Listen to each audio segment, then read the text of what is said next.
Hey folks, welcome to this week's Lawfare Live. It is Friday, May 2nd, 2025, 4 o'clock p.m. in Washington, D.C. Roger Parloff joins us from the Sconce studio. Hey, Roger. Hello. Scott Anderson joins us from the Blurred Background studio, Hello. where we can't really see anything. And James Pearce joins us from the I don't know what's the name of your studio, James? I spent so much time trying to figure out the name of my title that I haven't got around to the name of my studio. But I'm sure by next week I'll come up with something. I think it's the Stained Glass Studio because I'll it's the I'll only I'll take that. studio in the broader Lawfare cinematic universe that has a stained glass background. All right. It's another busy week, guys, and we've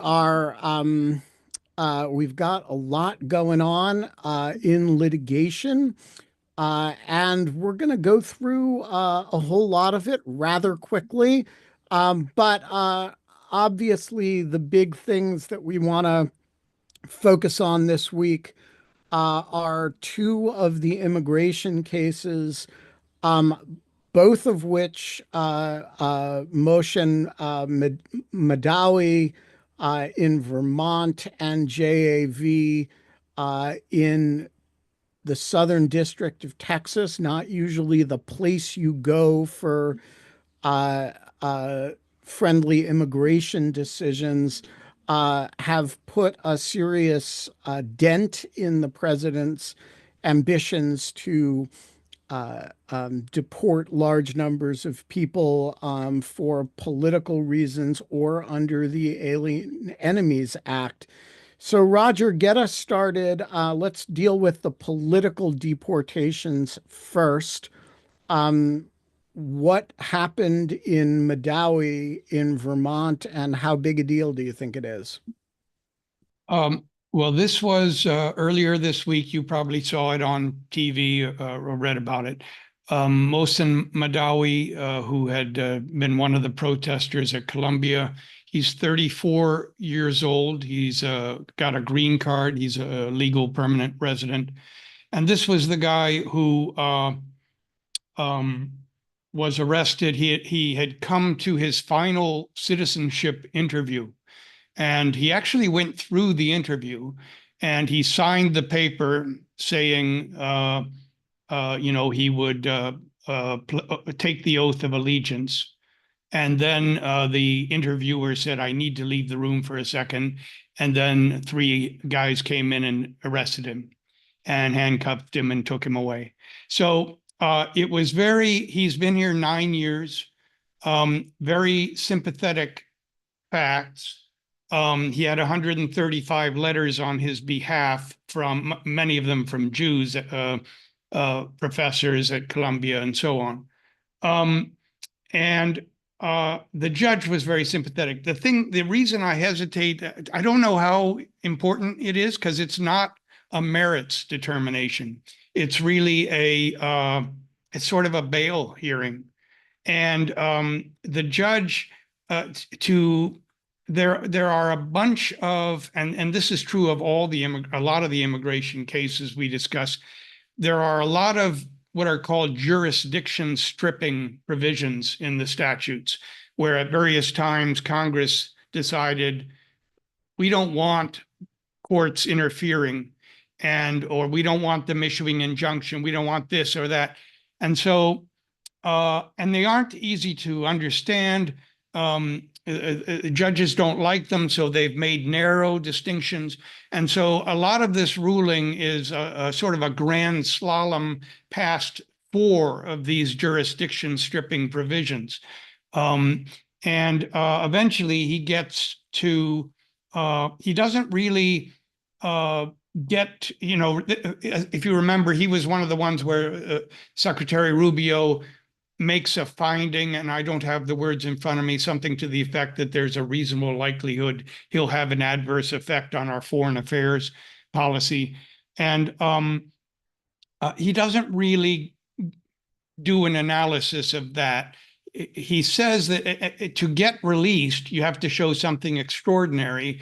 And he says that in this case, in this context, where we're in sort of a Red Scare, sort of Palmer raids, sort of ambience, detaining him would ratify the government's attempt to chill protected speech. So that's some remarkable language. And it's immediately been appealed, even though, like I say, it's only a bail hearing. It's to the this will be to the Second Circuit because this is Vermont. Judge Jeffrey Crawford. So I don't know as this goes up whether judges will agree that all four of these jurisdiction stripping provisions don't apply. And of course, they might. He has a good chance of surviving this first appeal because I don't even know if this is appealable. But anyway, that's really the Mahdawi case. And just within the last hour or so, the Second Circuit appears to have, or the First Circuit, sorry, appears to have consolidated the case with Ozturk. Is that right? I didn't know that. I thought Ozturk was also in Vermont. Is it not? Maybe Oh, it's not. sorry. It Or should be the Second Circuit in Vermont. unless it was Rhode Island, I'm mixed up. I No, can't. no, these are both Vermont, and I think Yeah, they are. so that would be second. Yeah, Yeah, Vermont's in the Second Circuit. yeah. So I think they have now been consolidated. Let me actually, um, uh, if I may, let me bring on John Hawkinson, who follows these cases with extreme care, and I believe it was his message in the chat that made me aware that they had been consolidated. So, John, what do you know about the consolidation of Ozturk and Mahdawi? Thanks, Ben. So it is a little bit tricky. Technically, the motion to consolidate is referred to the motions panel that is hearing the Ozturk case on Tuesday. But the motion for an administrative stay, that is to revoke Mahdawi's release, is denied. And the motion for, and the motion practice for a stay pending appeal is referred to the Ozturk panel. So I guess it's possible they could deny consolidation on Tuesday and say these are really separate cases. But at the moment, they're going to both go and have whatever they have on Tuesday together. They really do present the same issue, right? Which is quite apart from the merits of whether Marco Rubio gets to declare you a threat to foreign policy and deport you on that basis, whether having declared you that and with no basis other than that declaration to think you present a threat to society, they get to lock you up while disposing of that question. Is that fair? Well, yes and no. I think that's the ultimate issue. It's not clear that that's the issue on appeal. I think if we looked at Ozturk, we'd say the issue on immediate appeal is whether the Vermont judge has the authority to transfer her from Louisiana to Vermont for purposes of then considering those questions. And so that's a little bit different. So that's the ultimate issue, but I'm not sure it's the issue immediately. Right. So you could end up getting to the Second Circuit and having them say, hey, these cases are differently postured at this stage. Let's not consolidate them, but treat Ozturk as dealing with can you move her from can the judge order her moved to Vermont and deal with Mahdawi as presenting that question squarely. That's right. All right. Thank you, John. Roger, so meanwhile, you have another case in the Southern District of Texas that is that really presents the Alien Enemy Act legal theory in its full glory and treats it for the first time. walk us up to speed, get us up to speed on J.A.V. And a reminder to everybody that all of the captions in this area in the Alien Enemies Act case anyway are going to be initials. And so we will be making jokes about that over the course of the next, 70 minutes or so. So, yeah, so this is JAV is one of the sort of JGG spin-off cases. So originally these started out in Boasberg's court in DC, but the Supreme Court said, no, these have to be brought as habeases, and so they have to be brought where you are confined. So 3 of the original 5 were confined in Texas, and 2 of them up in Southern District of New York. So these guys were in Southern District of Texas in front of Fernando Rodriguez, who is a Trump appointee, I think from the first, from the first term. And so yesterday, he granted a permanent injunction. This was a final judgment. It's not a TRO, it's not a permanent injunction. And he decided that the Alien Enemies Act does not apply to this situation. The proclamation of Trump's proclamation was invalid.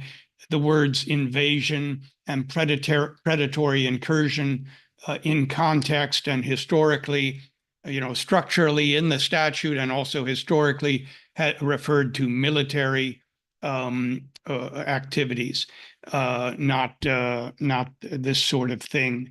And so that is big. I think I would put an asterisk. Everyone is saying this is the first one to reach that substantive question. I would put an asterisk there. There's another one of these district-wide class action habeases in Colorado. And on April 22nd, the judge there, Charlotte Sweeney, entered a TRO. And she too found that invasion and predatory incursion did not apply here. Now, since that's a TRO, I guess that you could say that's she found that they probably didn't apply here, that exactly. there was a likelihood that they didn't apply. Yeah. So I guess it's like a little asterisk. And they already sought a stay from the 10th Circuit that was denied, unanimously denied, not reaching, the key issue. Just you don't have a appeal of a TRO. And no, that was that's a huge ruling. I haven't seen, usually they go immediately to the Court of Appeals. I haven't seen the Fifth Circuit appeal lodged yet. It could be because things are going on in the Northern District, which we can talk about later.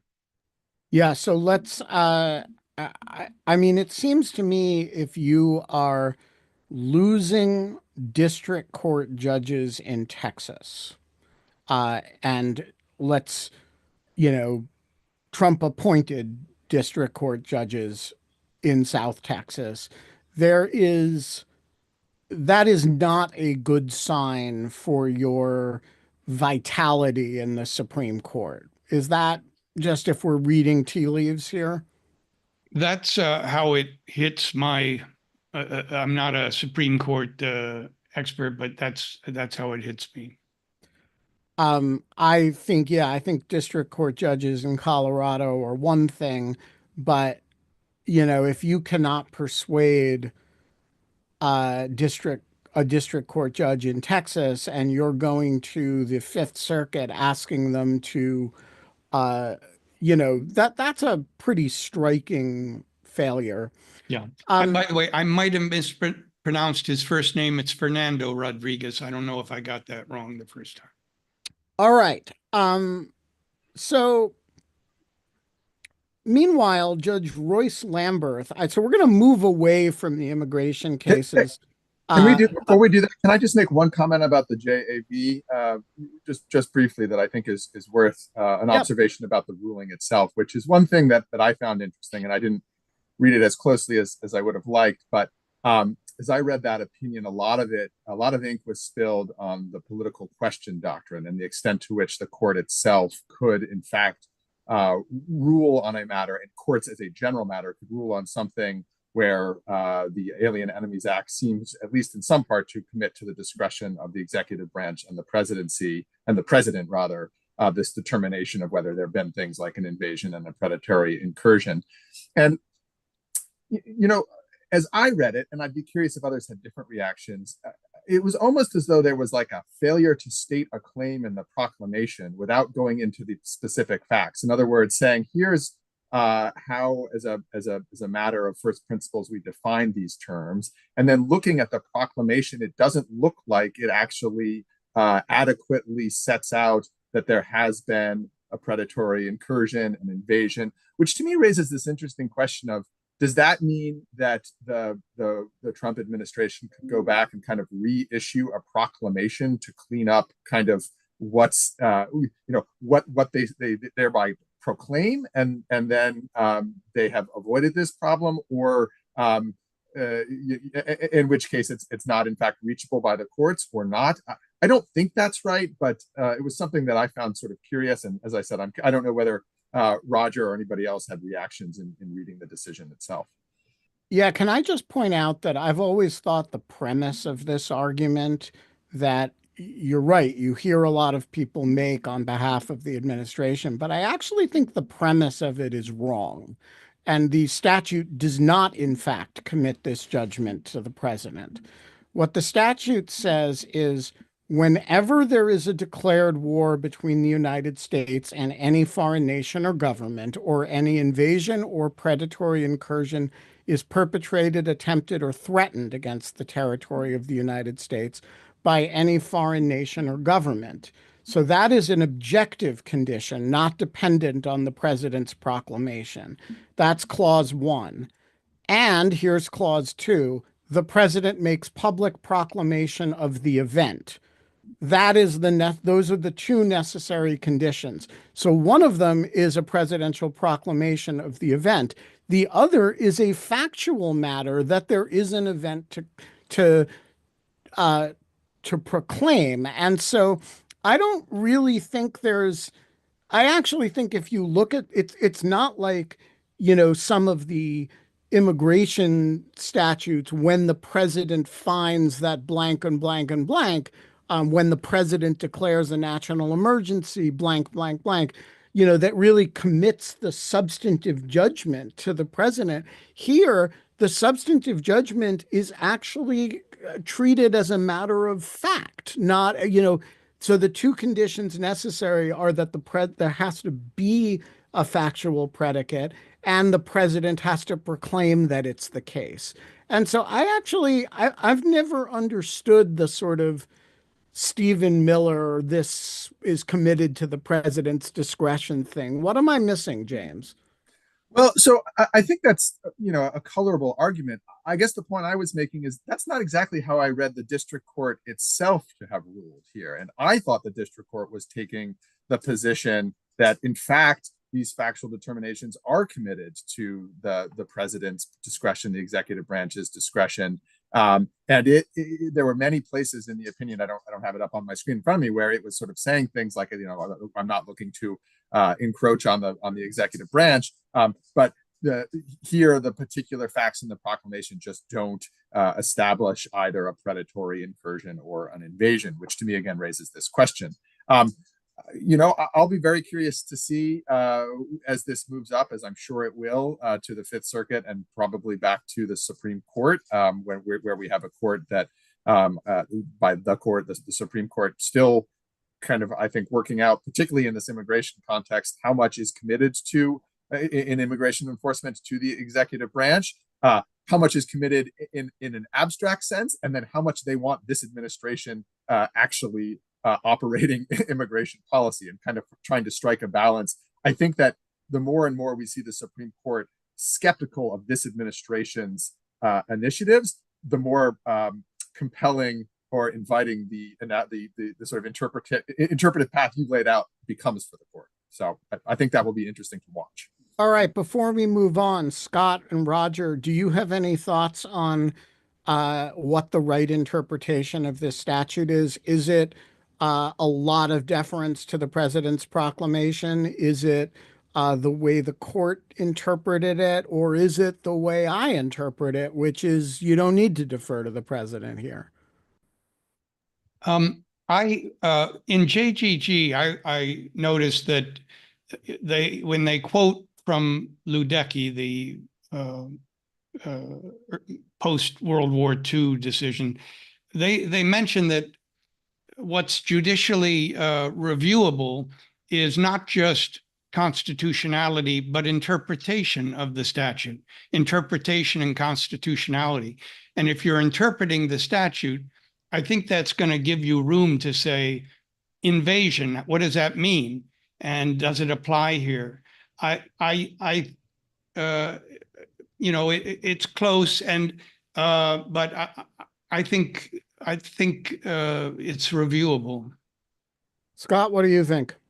Yeah, I'm, look, the general posture is the executive branch gets a ton of deference in interpreting a statute like this in these circumstances. And that is what every lawyer who's grown up in the post 9/11 era, and frankly, a few who are around before that, will tell you instinctually, it's very unlikely the executive branch is going to get knocked down interpreting a statute that's even remotely plausibly applies to a certain situation. The problem is this only barely plausibly applies to this situation. They really have pushed every single dimension of this statute to its limits. The idea of Transgender Agua is a foreign government. The idea that this is a predatory incursion, everything about it. And another factor here that I think is worth bearing in mind that doesn't get enough talk is that they're premised this all on the idea that TDA is a foreign terrorist organization.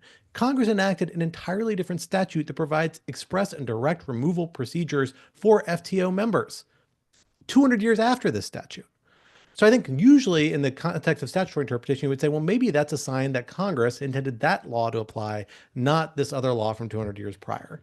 That said, is all those usual indicators of statutory interpretation enough to outweigh the deference that the court is going to be inclined to give to the executive branch on a question like this? My guess is that it is before all the district courts and lower courts. I don't think any of them are going to side with the government on this. The Supreme Court, I think it's probably a closer call. If I had to say, I would say the government loses, but I think it's going to be a narrow provision. I think it will be in part because there's already a way to do what they want to do to get these people out of the country through separate procedures. I'm just going to say this right now. I do not believe there are 5 votes on the Supreme Court for the idea that the government of Venezuela is Transgender Agua. And by the way, it is at war and invading the United States. I know I can count 2 votes for that, maybe add 1 for the idea that this seems ridiculous to me, but I'm constrained to defer to the president. But I don't think on a matter of foreign policy, I don't think you're getting to 5 on that. And I would just have to say, at a time when I was a listener to Lawfare and not a participant, I think I remember Ben Wittes saying he couldn't count to 5 votes that the Supreme Court could imagine that a former president would have immunity from criminal prosecution for acts while in his office. I did say that. Just look, putting it out. I just want to say my inability to count to 5 votes does not control the United States Supreme Court. I will also point out, however, and turn the question around on you, James. At that time, when you were working for the special counsel's office, could you count to 5 votes on the Supreme Court for that proposition? How to answer this?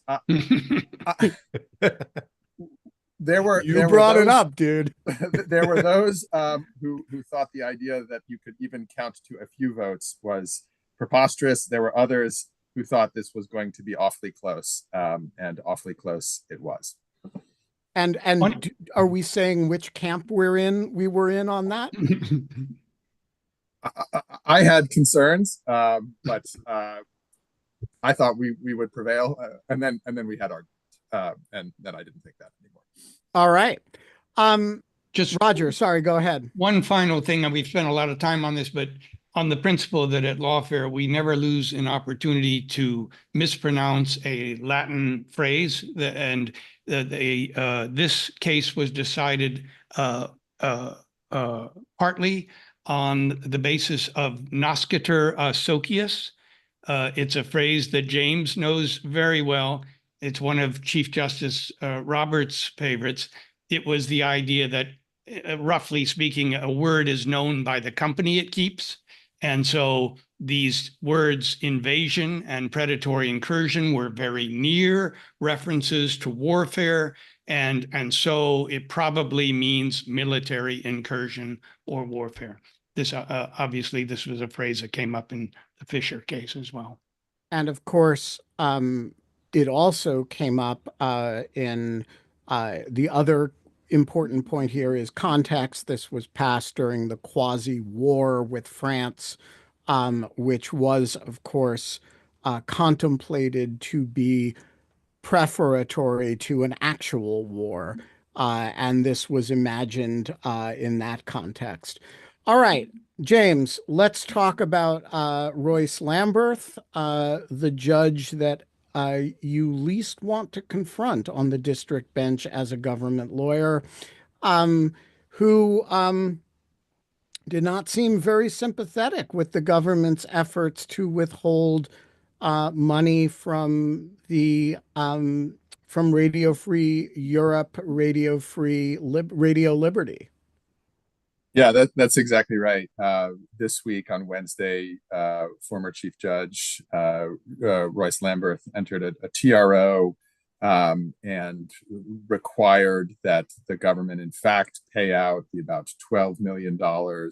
Not huge princely sums of money at issue here, as there are in other cases, other funding freeze cases, but this amount is vital to the ongoing operation and existence of Radio Free Europe. Not much different in the analysis here, although with one point that I'll make, but sort of by way of background, the agency, the U.S. agency that oversees this is the U.S. Agency for Global Media.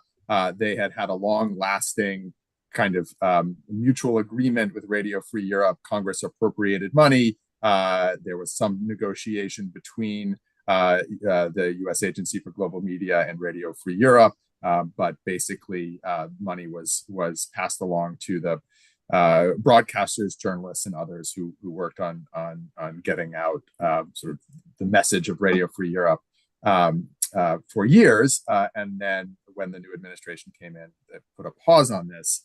I don't really want to spend time on the doctrinal piece. It's, as I said, very similar. But one thing that does make this case somewhat different and interesting is on March 15th of this year, Congress passed and President Trump signed a continuing resolution that itself provided for ongoing funding for Radio Free Europe. So in the midst of this litigation, in fact, you actually have a bipartisan bill signed by the president that continues to fund this entity that at the same time the executive agency, the relevant executive agency, is trying to short Radio Free Europe on. And I think Judge Lamberth does a nice job. It's not actually really doctrinally relevant to his decision, but at the end he has kind of a long conclusion in which he points that out. The other thing that he points out, and I just wanted to read language that I don't quite put this in the Judge Wilkinson category, but I think it's another one of these kind of markers of where judges are in all of this. So he says at the sort of toward the end of his opinion, by enjoining the defendant's efforts to dismantle the plaintiff networks, actions which I perceive to be contrary to the law, I am humbly fulfilling my small part in this very constitutional paradigm, a framework that has propelled the United States to heights of greatness, liberty, and prosperity unparalleled in the history of the world for nearly 250 years. If our nation is to thrive for another 250 years, each co-equal branch of government must be willing to courageously exert the authority entrusted to it by our founders. So that is Royce Lamberth getting up kind of on a soapbox in the midst of a funding freeze case, and I think delivering some powerful words. Last thing I'll say on this case, some people may have noticed, which is that for those of you familiar with REM, they have jumped into the fray. One of their early hits from the 1980s, indeed Radio Free Europe, they have sort of remixed and reissued with all proceeds going to try to support the actual Radio Free Europe as it continues to try to fight for its existence. Yeah, Just wait till just they do. It's the end of the world as we know it. That's the That's next right. fundraising song. yeah, who are going to be the pros? Who are the proceeds for that going to be for the asteroid? Um, you know, just a note on Royce Lamberth. This is the second time at least he has gotten up on this particular soapbox. He made a lot of news last year during the sentencing of one of the January 6th perpetrators for his um, full-throated, I would say, defense of the importance of the cases and criticism of the disinformation campaign that has been waged on behalf of the January 6th perpetrators.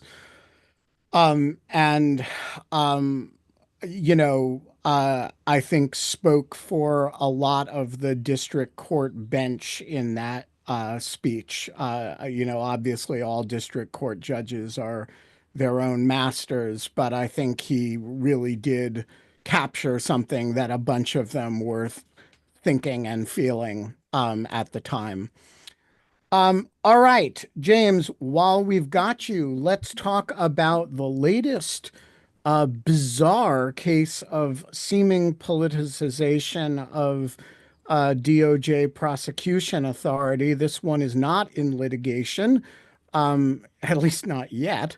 But it does seem to have been before a couple of magistrates and judges.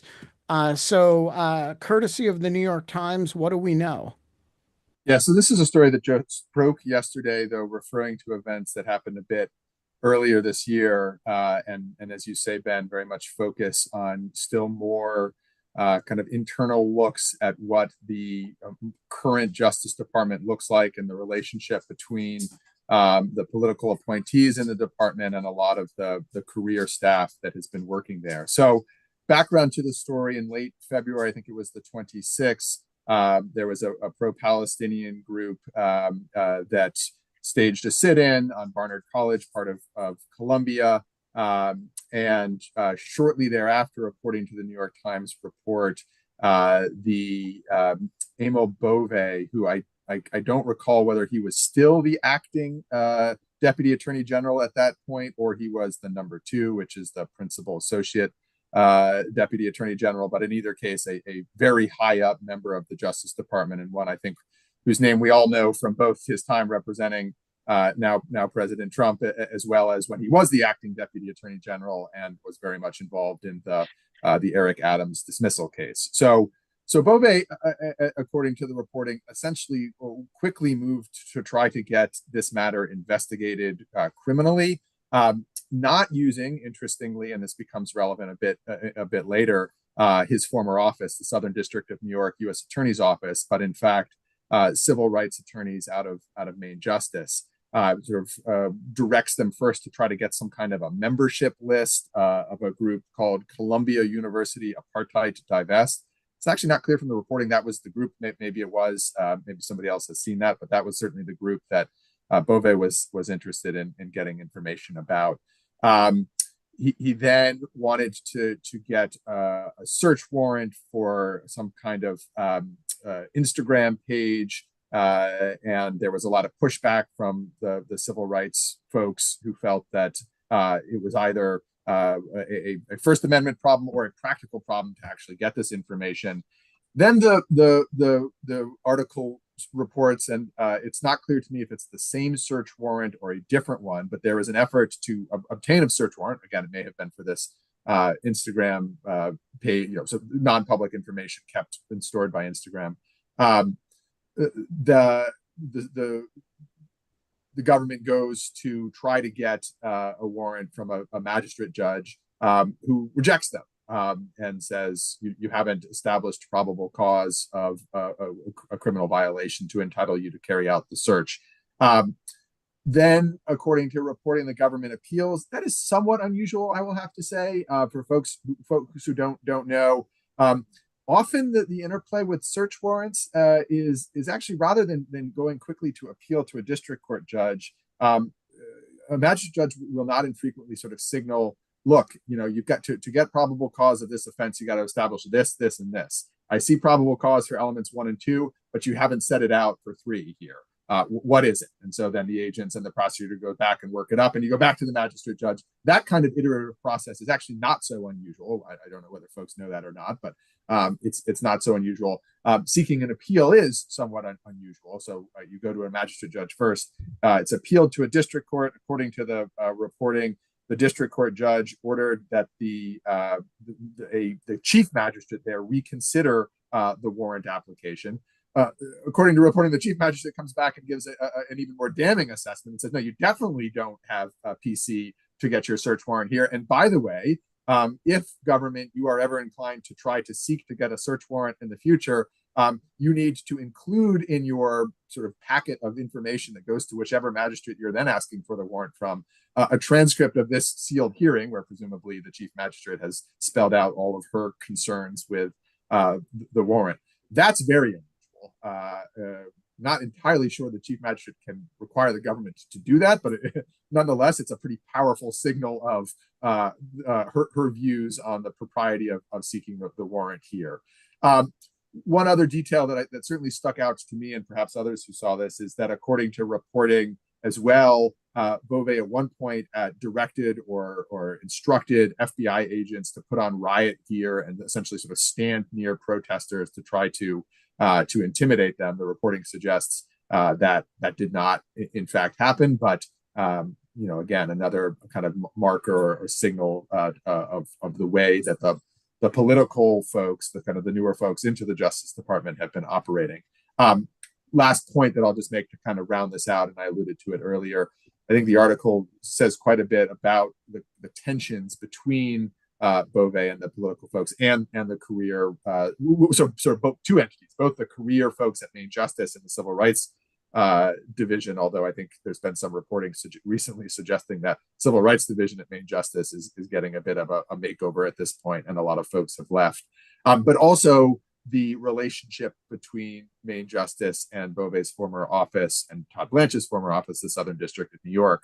Apparently one of the criticisms the chief magistrate judge made when she got the warrant package again was to sort of raise her eyebrows as to why there was not more involvement or any involvement from the local prosecutors, the federal U.S. Attorney's Office for the Southern District of New York. So, yet another kind of bellwether of what is happening. One remarkable thing, I think I said this would be the last thing, I'll promise this will be the last thing I say about it, but is kind of how much reporting there is about this and how much people are willing to talk. I mean, the career staff at the Justice Department are not themselves typically running to media. So I think this itself is a signal of kind of how tumultuous things are inside the department. Well, I will just say that for those who want to understand where this information is coming from, I wrote a piece a while back about 8 rules for decoding sourcing during the Mueller investigation, and it has application to all such federal investigations, and I refer you to it. I will just say that, an appalled magistrate judge, an appalled district judge, and appalled Southern District of New York prosecutors, having been whispered in the ear by the people that they were circumvented by, can be a powerful combination. All right. Let us turn to attacks on law firms. Roger, we had an argument in the Jenner and Block case this week. I don't take it went very differently from any of the other ones. Is that right? I don't think so. I mean, I think I agree with you. I don't think it went differently. I think there was a stylistic difference. This was before John D. Bates, and I think he plays a little bit more of a devil's advocate role in during arguments for both sides. So I think he peppered the plaintiff's lawyer a little more than the other plaintiff's lawyers have been peppered.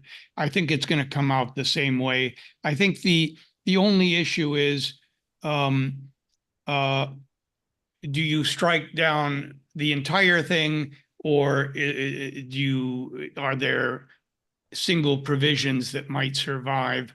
And the reason is it's set out in 5 sections I think we've described. The first is the defamation section, where Trump defames the firm and criticizes certain people who once worked there, or representations that the firm engaged in, especially if they were successful. And then the next 4 are the operational sections that impose punishments on those First Amendment protected activities that contained in the first section. So, so he wanted to know, for instance, well, if only section 1 existed, the sort of defamation section that doesn't do anything to you, I couldn't strike that down, could I? I mean, so can I strike it down in this context? And so you get questions like that, and I think the answer, and we should say this, they were represented by Cooley, Michael Atanasio. The people representing these firms need to get credit, because this, we're at a stage where it's risky to represent them.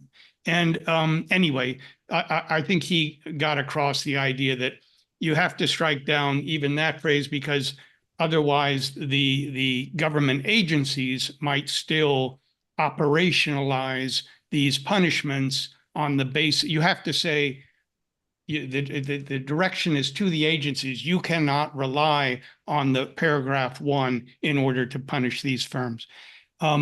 One other small thing that happened in this realm, we have one left. Sussman Godfrey has not yet had its hearing. We've had the 2 others, Perkins Coie and Wilmer Hale.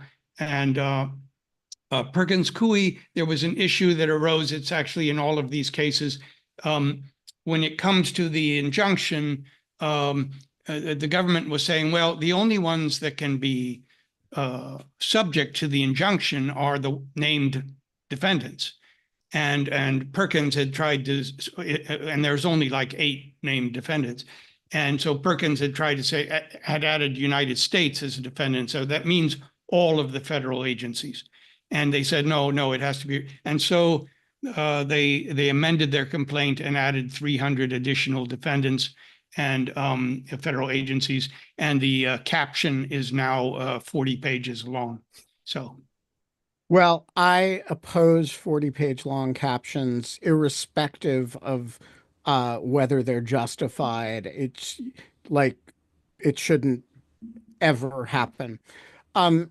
James, speaking of developments related to going after law firms, we have a new executive order to unleash law enforcement. What does that have to do with this? Yeah, you would think it would have nothing to do with it. And the thrust of the executive order that dropped on Monday was to kind of strengthen local, state, and to some extent federal law enforcement, generally to kind of go after criminals, sort of the language that we have heard from the Trump administration. But relevant to this discussion is an interesting section that bears on a lot of the conversations we've had about, or that's been widely reported about, the law firms that have settled with the Trump administration and in so doing offered to provide some amount of money. I think with Paul Weiss, it's 40 million. And for many of the others, it's somewhere between 100 to $125 million of pro bono legal services.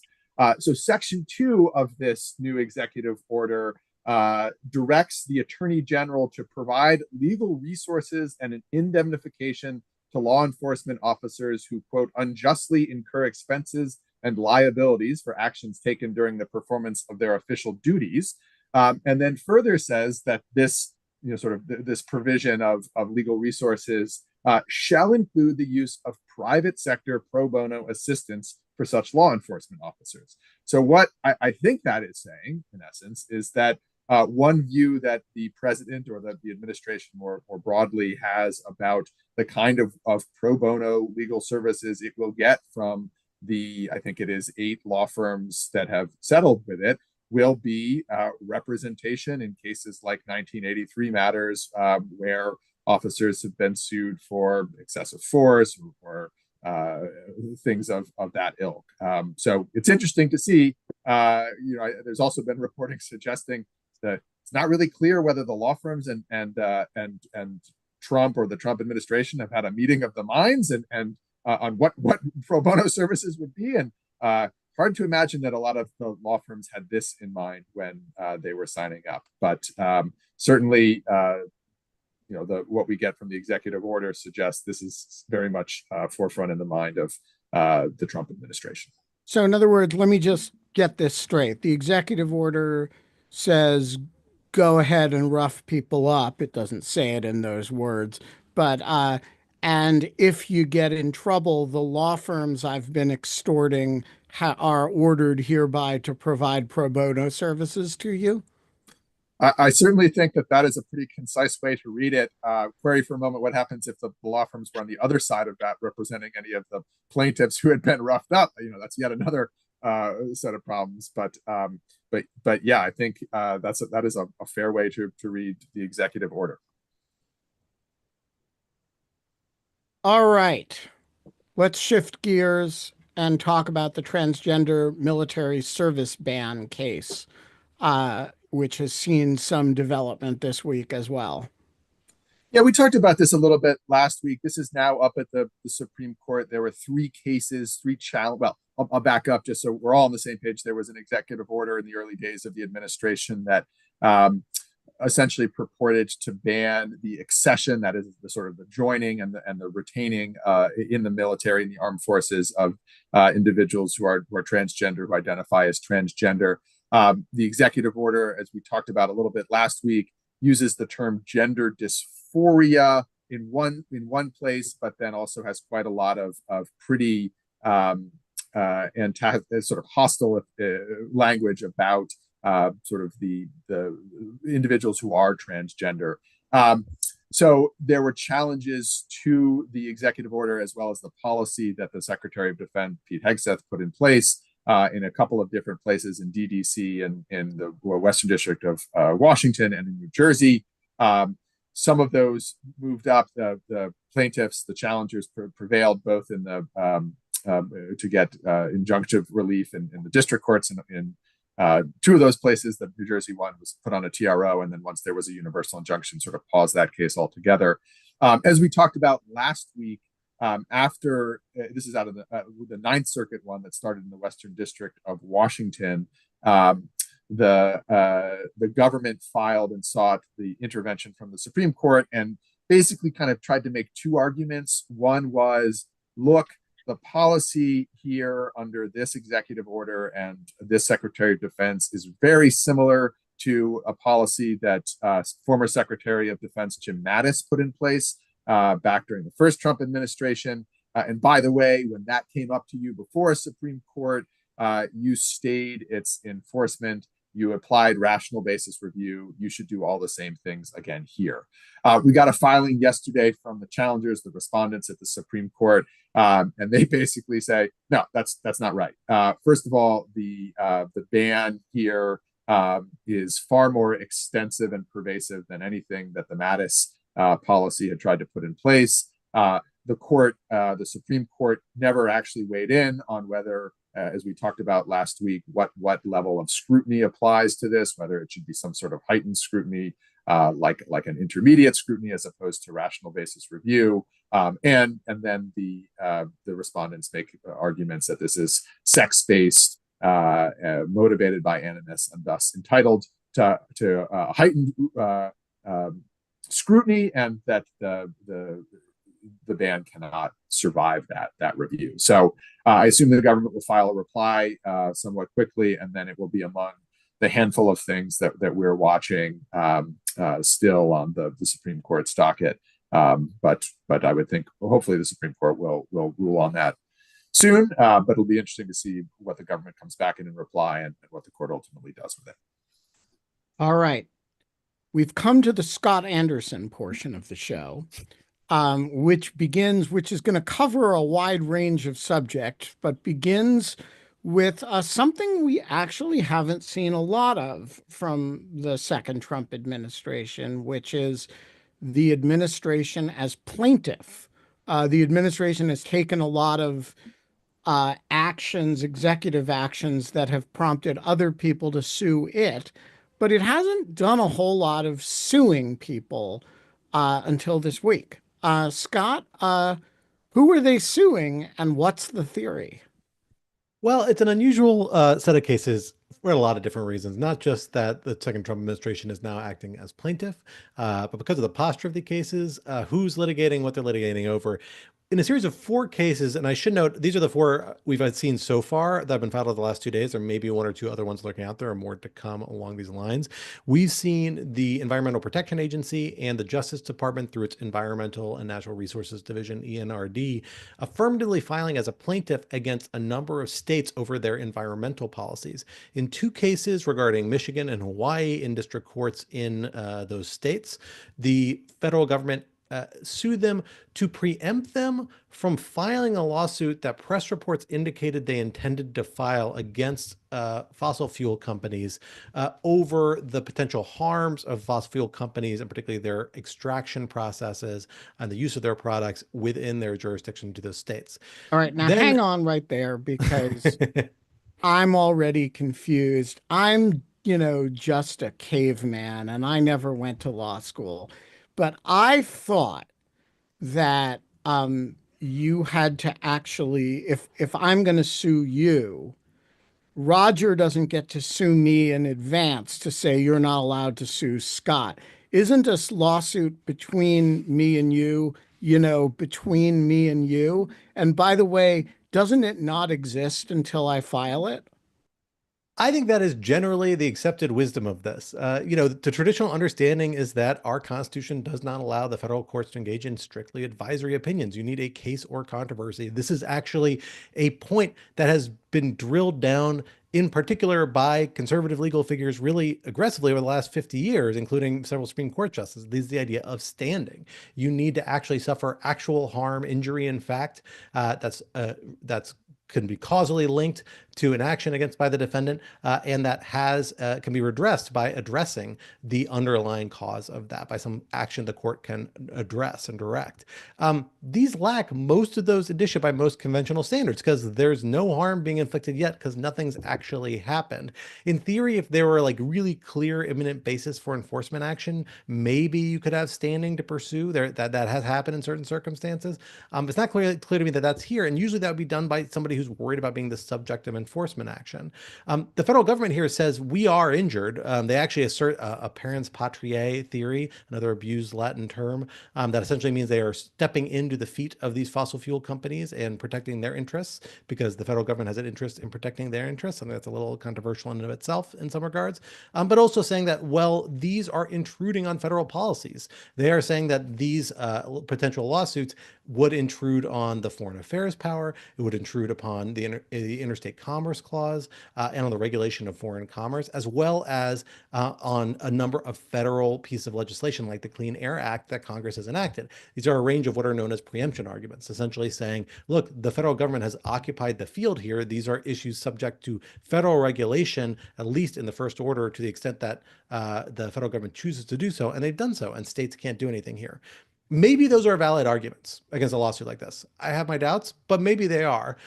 But the posture of this case is what makes it particularly strange, because again, there is no lawsuit. And normally what you would expect the government to do if they want to make these arguments, I believe, is that you would expect a person or a corporation subject to the enforcement action to challenge it using the legal arguments that the federal government has deployed here, and for the federal government to step in then and perhaps weigh in their favor. But that's not what's happening here. Instead, the federal government's doing it proactively, essentially taking on the burdens and costs of pursuing those legal arguments on behalf of the fossil fuel companies. And that's not the only places they're doing it. In Vermont and New York, more recently, just yesterday, we saw other similar complaints by the same government offices challenging more specifically Superfund laws. These are laws they have set up relatively recently that so far I don't believe have actually been implemented yet in terms of applying penalties, but that would try and impose a number of penalties and other costs and liability on fossil fuel companies, then collect that money into a public fund. A similar instrument, but instead of through a lawsuit, it's through a legislative measure. And we're seeing a similar set of challenges against those laws here. But again, we normally wouldn't expect to see that until there was actually enforcement activity under these laws. And only then we would expect usually it to be the defendants, the people who are actually suffering this, to file a challenge, and then maybe the government would intervene on their behalf or not. All around, it is a very weird posture of cases and an incredibly aggressive lean forward action that I think mostly reads as symbolic, because I think these are likely to fall on standing grounds. But nonetheless, it's a pretty notable development by the court, or pardon me, by the Trump administration pursuing these actions, to send some signal and a message to somebody, certainly. All right.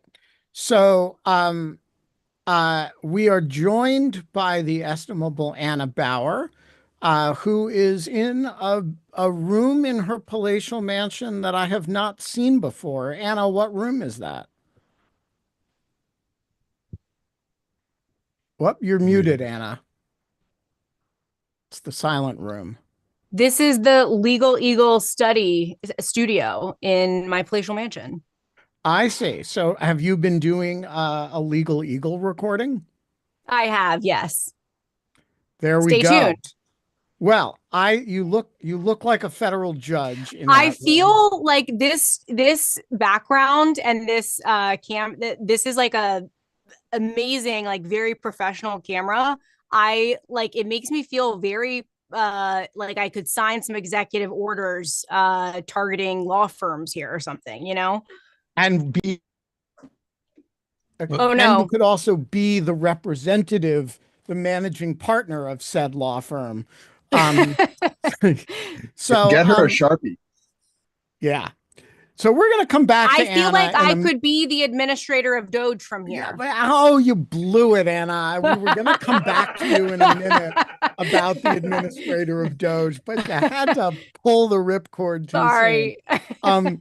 All right, we're going to come back to Anna because Anna had actually a very interesting DOGE story this week. But we're still in Scott time right now. And Scott, there is movement in a variety of federal personnel cases.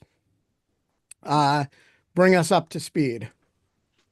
Yeah, we're essentially seeing kind of two new actions or reactions to two new actions relating to federal personnel and federal agencies. The more notable one of these, I think, this week is American Federation of Government Employees v. Trump. That's just the lead plaintiff. There's actually a lawsuit being pursued by a very, very broad coalition of labor unions, primarily representing federal employees, almost entirely representing federal employees in the Northern District of California. It is a super, super comprehensive effort challenging the federal government, specifically President Trump's dismantling of federal agencies kind of across the board. It is an incredibly broadly scoped legal challenge, hitting on a number of agencies, hitting on APA arguments, primarily APA arguments, some ultra vires arguments, a whole range of different claims. And it's really kind of, I think, the most comprehensive set of legal arguments we've seen challenging what Trump has done in regards to federal agencies as unlawful and beyond his statutory authority, an intrusion on the authority of Congress, and beyond the scope of the APA. We've seen a lot of these arguments or threads of these arguments brought forward in other litigation across the country. But again, this really ties them together in a very notable way. We'll see if they're able to all hold together. We've already seen the court begin to push back a little bit on, well, aren't some of these issues being litigated elsewhere? But I cannot imagine this is not something that's occurred to the lawyers pursuing this. I'm sure they have a strong argument as to why this is a kind of unique freestanding case that they're pursuing in the Northern District of California. So something to keep an eye on there. There's a motion for the TRO they're seeking next Friday, I believe, on the 9th at 10:30 a.m. Pacific time. And there's going to be a series of briefings leading up to that. The second case, National Treasury Employees Union v. Trump, this is a case where we saw a preliminary injunction enjoining the rescission of collective bargaining rights earlier this week, towards the end of last week. I don't recall exactly when it came down. That has now been appealed to the D.C. Circuit. We're essentially waiting for the potential that the D.C. Circuit will intervene. It's been holding on to the issue for 2 days. They've been, the government has been urging them to provide an immediate administrative stay of that order. They haven't moved on it yet, but we will wait and see. We know that now there's a new motions panel before the DC Circuit. I actually don't know which one got this because I think it would have been filed like in very late on the 30th on the prior motions panel, so they may still have it. But we will have to, I'm not sure exactly where cases that fall right on the line end up falling in terms of when they're filed. I think that's all I've got on those. All right, James, do you have updates for us on those Article 2 removal power cases that are kind of appointments clausey? Yeah, I mean, the first update is that there's surprisingly not much of an update, which is in the Merits System Protections Board and National Labor Relations Board cases that have been sitting at the Supreme Court for about 2 weeks now. And I think many people had thought the court would have moved more quickly on it. So no action at the Supreme Court. And I would say the longer that the court sits on it, the less and less likely it is that they would decide to act on the government's invitation to take cert before judgment and at least put it in the current term. Now, they could take cert before judgment and schedule it for October term 2025, which means they wouldn't hear argument until the earliest October of this year. But as we all know, the birthright citizenship case they've placed unusually outside of their oral argument calendar, but no action there, though the case continues to move towards expedited hearing at the DC Circuit. That argument is scheduled for May 16th. So there is another case that we just wanted to alert folks about that kind of falls in this same category of removal of individuals from independent agencies. I can't recall whether we've talked about this case yet here, although it's a case that was filed first in late February. It is a removal of certain individuals from the Privacy and Civil Liberties Oversight Board, which we affectionately know as PCLOB, something set up in 2004 after 9/11 to kind of keep tabs on the government's use of surveillance and counterterrorism activities. And so President Trump, in the early days of the administration, late January, fired 3 Democratic members. It's another one of these partisan balanced, sits in the executive branch agencies, seemingly mostly providing advice, but question about whether it wields any executive power. This week we had a hearing in front of Judge Walton on a preliminary injunction motion that the challengers had filed. The case presents somewhat differently than the MSPB and NLRB cases because, unlike in those cases, the PCLOB members don't have explicit removal protections the way that the others do. And so there was a lot of fighting in the hearing about a case called Severino, which involved something called the Administrative Conference of the United States, where, in I think it was 2023, the DC Circuit upheld the removal of somebody from that independent agency on the theory that, look, if there's no removal protection, we assume at will removal, and the president can just do that.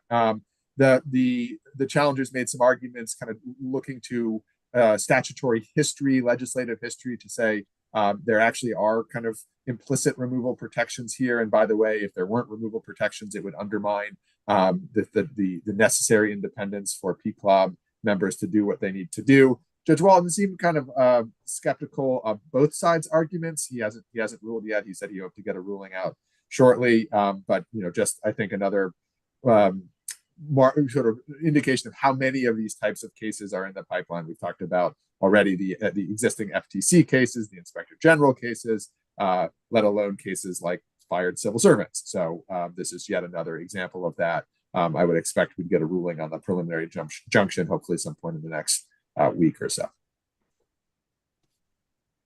All right, folks, it is time for everybody's favorite game segment of Lawfare Live. Let's dismantle some federal agencies. We're going to take down 3 agencies today. Anna, you're doing CFPB. Take it down. Look, I'm in my DOGE lair, so I would love to discuss CFPB, except, and I plan to discuss the evidentiary hearing that was supposed to happen earlier this week. Of course, that case before Judge Jackson, there was evidentiary hearing scheduled on their motion to enforce Judge Jackson's preliminary injunction to stop the dismantling of CFPB, which was then substantially narrowed by the DC Circuit.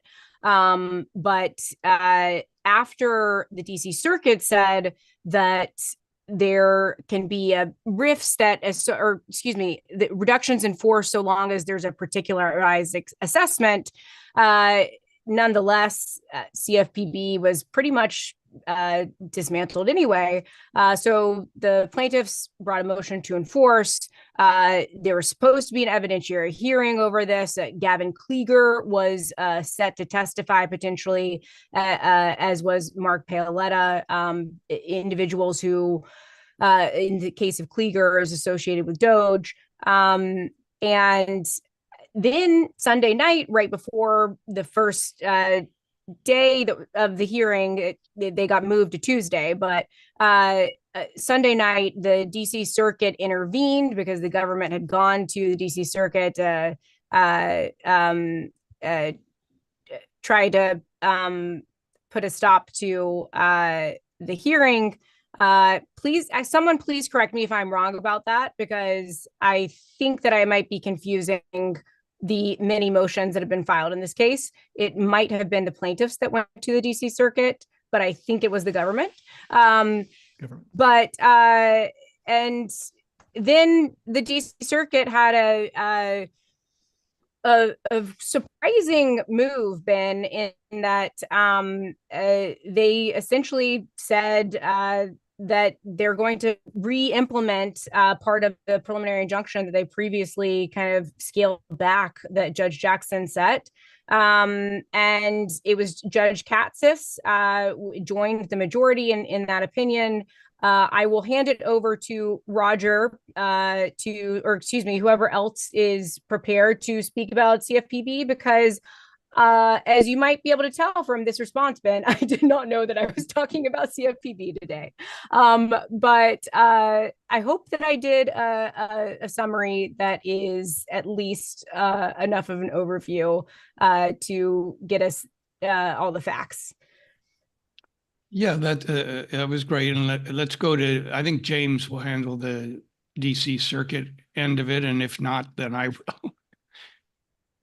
Yeah, no, there's not much more to say, and Anna, you were right. It was the government that sought kind of clarification on particularized assessment, and there was, as Anna said, a lot of fighting over the scope and extent of the reduction in force. And the order that the DC Circuit dropped did basically say, all right, whatever is happening here is just sort of out of control. Let's put a pause on it now. Judge Rao dissented and would not have lifted the stay. And would have allowed the sort of everything to go forward. I think the government had also raised questions about whether there could actually be judicial review of what was happening below. The order, in addition to kind of reimposing relief pretty much along the lines that Judge Amy Berman Jackson had put in place, also emphasized that, look, we've set this for expedited briefing and argument. In fact, May 16th will be a very busy day at the DC Circuit. There's argument in the morning on the independent agency removal cases, and then there's argument in the afternoon on dismantling CFPB. So I think the idea is for the DC Circuit to try to move to this quickly on the merits, but otherwise keep the parties below from still fighting over the scope and extent of these reduction in forces. All James, right. thank you. That was much better than. Could I just say that, what was odd about the ruling is, on the one hand, it's a big victory for the people that were in danger of getting riffed. Because they reinstated the bar. On the other hand, they sort of bailed out the government, because this hearing was going to be a bloodbath in terms of revealing bad faith, and it was certainly headed in that direction. It's a weird ruling the way it worked out. Yeah, and I think too, I mean, I would note that the order specifically noted putting a stop to collateral litigation. And so, even if there was maybe some reason to go forward with the hearing, it was seemed to be a very pointed remark of, that left no option other than vacating the hearing that was set to go forward earlier in the week. All right, Scott, it's your turn. Your job is to dismantle the Corporation for Public Broadcasting. Go. Well, at least one set of plaintiffs would like to stop me from doing that. It's kind of an interesting case, timing-wise, particularly for those who've been watching the news.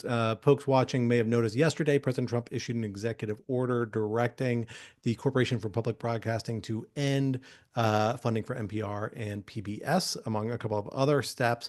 Prior to that, we had this lawsuit get filed a few days prior to this, which essentially challenged the action that would have made that executive order possible, which is the removal of board members from the Corporation for Public Broadcasting, and the president replacing them and being able to, or through the other board members, direct the conduct and activities of the Corporation for Public Broadcasting. So even though this isn't actually a direct challenge to the rescission of those funds, that may still yet be coming from NPR and PBS. We'll have to wait and see.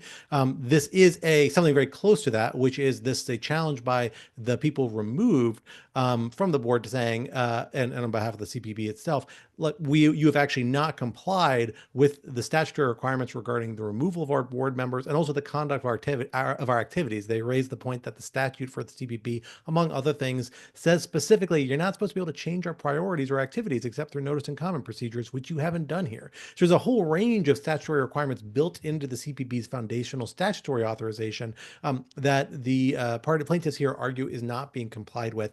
And if they are right about that, then the executive order President Trump issued, I believe, would more or less be rendered ineffective. So a kind of backdoor challenge to that, as opposed to a more direct challenge to the actual rescission of funding. But again, that could come separately through separate action. Another case here that's worth mentioning, because there's been a lot of media attention to the dismantling of AmeriCorps.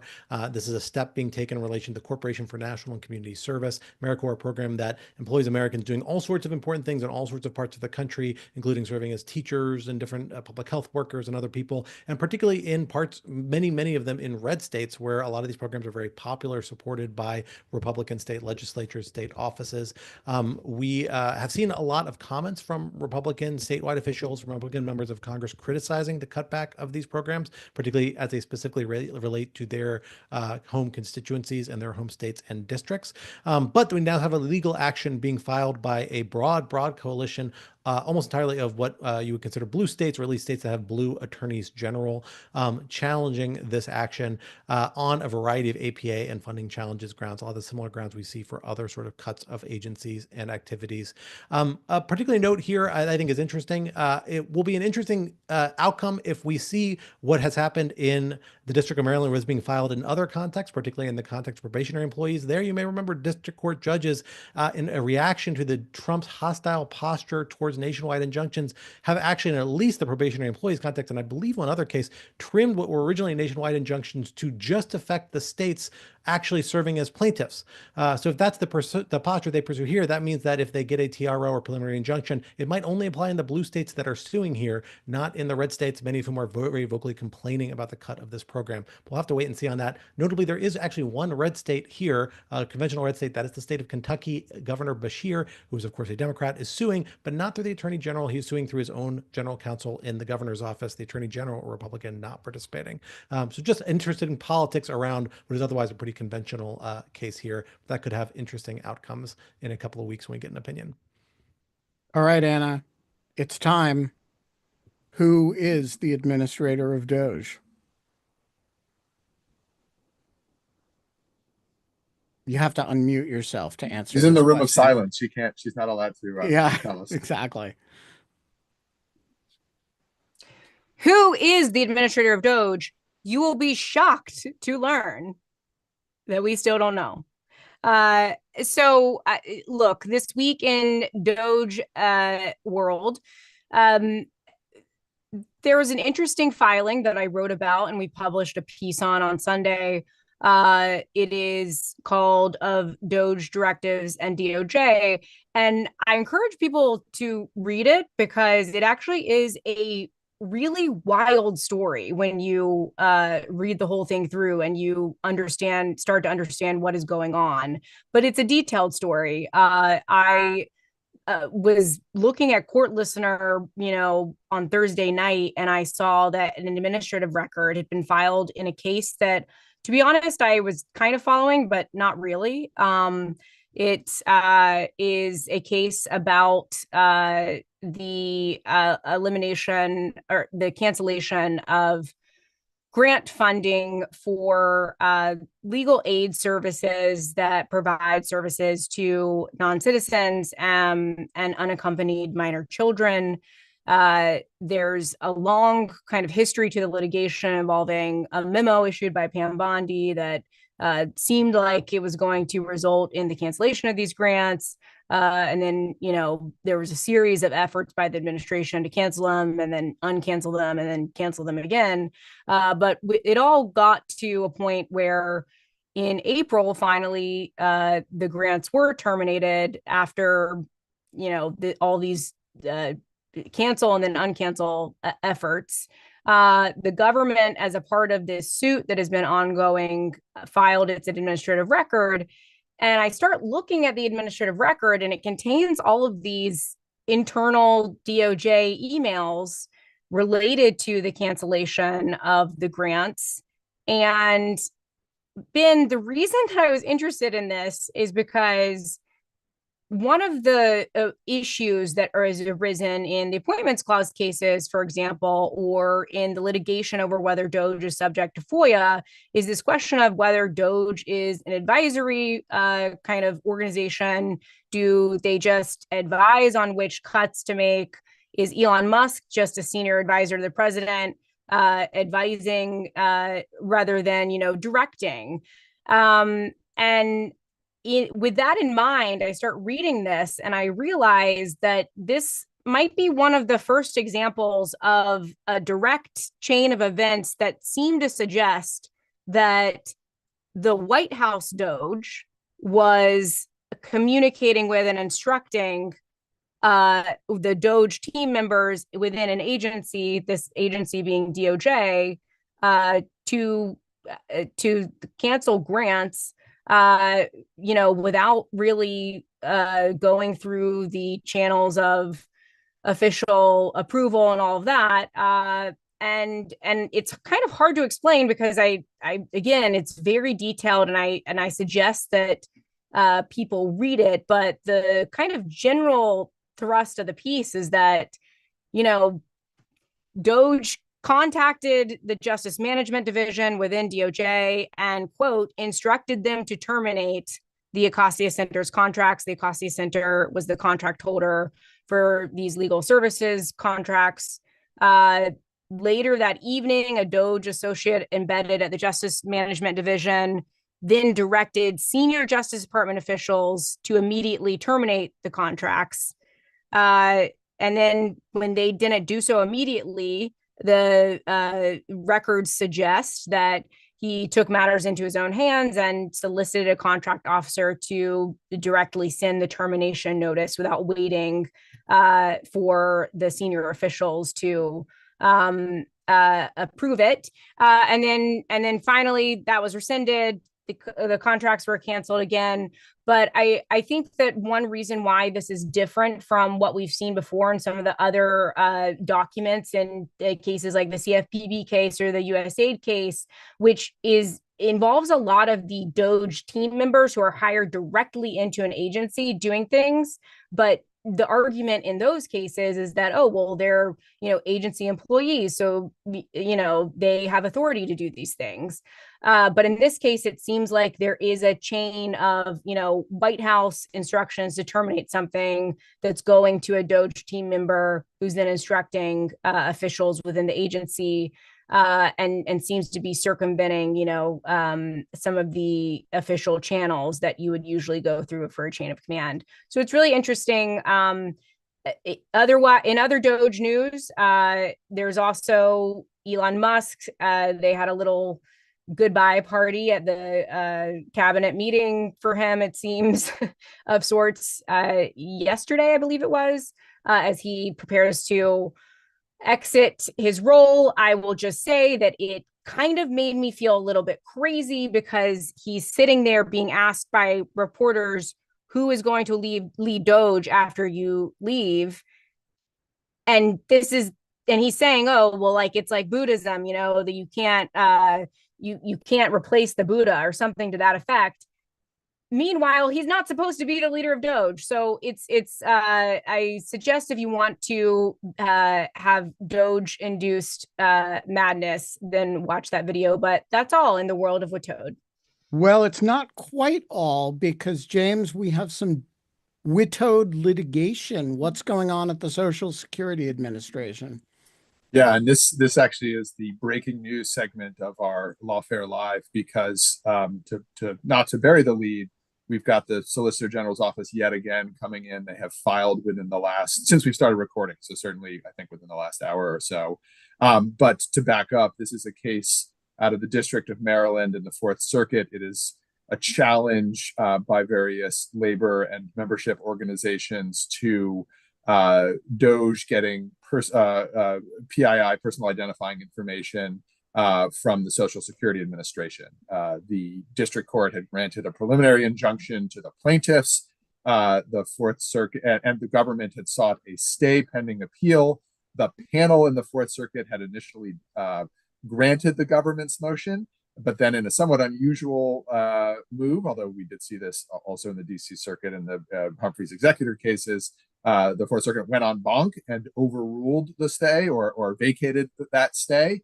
And so now, just shortly, as I said, within the last hour or so, the government has yet again gone to the Supreme Court seeking a stay pending appeal in this case involving access by DOGE to so information held by the Social Security Administration, lots of sensitive records, medical records, records of children, that kind of thing. So we will see what the Supreme Court does with that. Finally, before we go to audience questions, of which there are mercifully only 2 today, so we're going to actually be able to finish this comfortably, Roger, I want to ask you to give us a quick tour through the immigration matters, almost all of which have 3-letter initials that we have not already talked about. Okay, lightning round. This is ASR is it's another one of these class actions habeases. It's in the Western District of Pennsylvania. We have a TRO in place. We have a preliminary injunction hearing Monday. JGG, what's left of it? Part of it is at the DC Circuit. We have the appeal of Judge Boasberg's contempt, or sort of finding of probable cause of contempt. That is fully briefed now, and as far as I know, has not been ruled on. It's before a conservative panel. I am bracing for that. Below, we have a piece of it ongoing at the district court in front of Judge Boasberg. The ACLU is trying to go forward with 2 class actions. And the most interesting is the one that is on behalf of the 137 or so people already in Sakat under the Alien Enemies Act proclamation. The government, the question there is, there's a motion for preliminary injunction and for class certification. Government is opposing that, saying there's no constructive custody. Bukele is in control, so you can't bring a habeas. They are also saying, there's a lot of things, a lot of defenses going on there. The AARP case, which is also at the district court now, called WMM, because the Association for Retired People wanted the name change. At the Supreme Court, if you remember, when they issued the order, the Saturday morning order which in effect said no more departures from the Northern District of Texas under the Alien Enemies Act for the time being. They also invited the Solicitor General to submit a brief. He did. The ACLU responded. They've also asked that that be treated as a cert petition. Nothing's happened there. It's sort of in place, preventing people from being moved. And meanwhile, the case is going forward in the district court. Remember, this is before Jimi Hendrix or James Hendrix in the Northern District. Highly, he was the whole reason that Supreme Court order was necessary was that he was unwilling to enter a TRO for the class, despite a lot of evidence that people were being loaded onto planes. Of course, the Fifth Circuit affirmed Hendrix eventually. So that is going to be a tough row to hoe. But meanwhile, the Supreme Court ruling remains in effect. Then Sanchez Garcia. This is interesting. Mainly, it's a Western District, Texas case, AEA, Alien Enemies Act case. It was only for those two individuals. Habeas was granted. It's mainly of interest because he was actually deciding, okay, what's your evidence that they're really Tren de Aragua? And he found their evidence was completely and wholly unsubstantiated. And what's also, it was multiple levels of hearsay. It's a lot like the Abrego Garcia evidence. And the woman, Sanchez Garcia, had been married to a Tren de Aragua guy, but separated 10 years ago. There was no evidence of her new companion, but the affiliation with her and her affiliation with him, combined with complete triple hearsay stuff, was their evidence.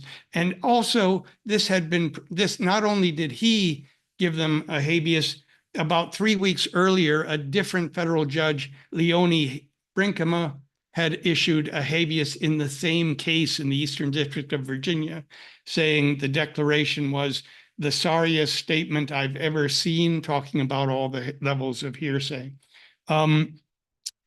Armando Abrego Garcia, that case has started up again after a mysterious week-long hiatus. As soon as it started up again, the New York Times had an article where 3 people told him that Trump administration had sent a diplomatic note to El Salvador to inquire about releasing Abrego Garcia, but Bukele allegedly said no, according to 2 of the sources. And according to one of them, they said he's staying because he's a citizen. A lot of question about whether that was just window dressing. I'm sort of assuming that that was what the 7-day delay was about. The new discovery schedule is supposed to be completed by May 14th. Do I still have time for a couple more? How are we doing? Finish up. Okay, JOP. This is a weird one out of Baltimore, but it's a guy in Sacat. And he was covered by a class action that began in 2019 and it was settled in 2024. And he was not supposed to be sent anywhere. He was originally an unaccompanied minor, unaccompanied alien child, UAC. And but he, at the age of 20, he was caught up, and on March 15, apparently in the 3rd plane, Christian is his name. So he was, and so she, who is a Trump appointee, is ordered the government to facilitate his return. That she's got a hearing set for May 6th, a status conference, and she's going to discuss whether to require them to reveal, to come forward with all the steps they've taken, much like Abrego Garcia, to try to get him back. One last one that I think was announced after the day of our last thing, but before we could report it, that was another, I think he's a Trump appointee in Western District, Louisiana. That's the 2-year-old citizen that was deported to Honduras. The government says the mother was being deported, wanted her to go. The father says, and the guardian dispute that. And that has a hearing on May 16th, but the child is in Honduras. One last, I think, is DVD, which is a class action, and this involves people who are either have withholding of removal, they are removable, but they have withholding of removal because they would face persecution in their country.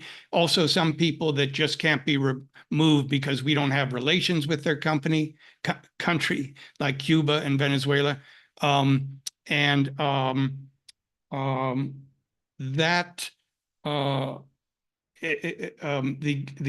government had been had simply been sending such people to third countries without any due process. A preliminary injunction was issued to prevent that, require a certain minimum notice, I think 15 days. That is now on appeal to the First Circuit, and it's fully briefed. And I think we're waiting for results there. All right. We have 2 questions in the queue. We're going to run a little bit over to address them extremely briefly. Ian asks, we've established a precedent for indefinitely holding people that the government accuses of being terrorists in Guantanamo.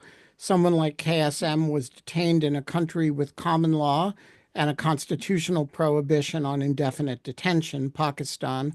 And over the more than 20 years we've held him, the government hasn't been able to present enough evidence to actually bring him to trial. What's stopping the government from taking the same approach to people like Kilmar Abrego Garcia, someone who the administration insists is a terrorist, but whose evidence seems weak?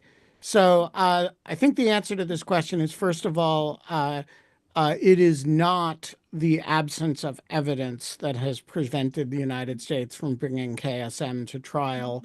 It is the craziness of the circumstances of KSM's treatment, which is to say the brutal interrogations to which he was subjected, combined with the difficulty of establishing an entirely new court system. What would prevent the same thing from happening to Kilmar Abrego Garcia is twofold. The first is that there is no AUMF associated with, though the administration talks about it as a war, there is no authorization to use military force, and thus the military, I think, would not have the authority to hold Abrego Garcia under the law of armed conflict, which is the basis for KSM's detention. The second thing is that realistically, the United States has no interest in holding Abrego Garcia. The goal is to get rid of him, not to hold him for long periods of time. So I think those are the 2 answers to that question. The second question from the anonymous attendee, or one of them, is what burden does the administration face in court in proving that Harvard or NPR, PBS, and others are biased, the basis for withholding funding? Would it be arbitrary and capricious for Trump to take action based on alleged bias without any evidence or finding of that? So I'm going to let others address this, but I think the answer to it is the claims are completely different. Harvard's claim is a First Amendment claim, and the administration would have to show that it was taking action based on some reasonable objective criteria that was not viewpoint based, which is, of course, flatly contradicted by everything that they've said. And the case in with respect to NPR and PBS, I think, falls along the question of whether the government can seize control of the CPB at all and direct the expenditure of its money. But I haven't looked at those cases carefully, and and so I'm not sure I know the answer in that case. Does anybody else have thoughts on what the burden would be? I think the key issue here is that the basis of them being terminated is not about them being discriminatory or unbiased. It is whether Trump has the discretion to terminate the funding. And so that is the question. And then the question is he doing it on a permissible basis consistent with the First Amendment? So it wouldn't be a threshold evidentiary showing as to whether they're biased, because that's not grounds for terminating them. It's those two other legal questions. All right, we are going to leave it there. We got through every subject. We got through all the audience questions, and we're only 5 minutes over. Folks, we're going to be back next week because, if it's Friday, it's Lawfare Live.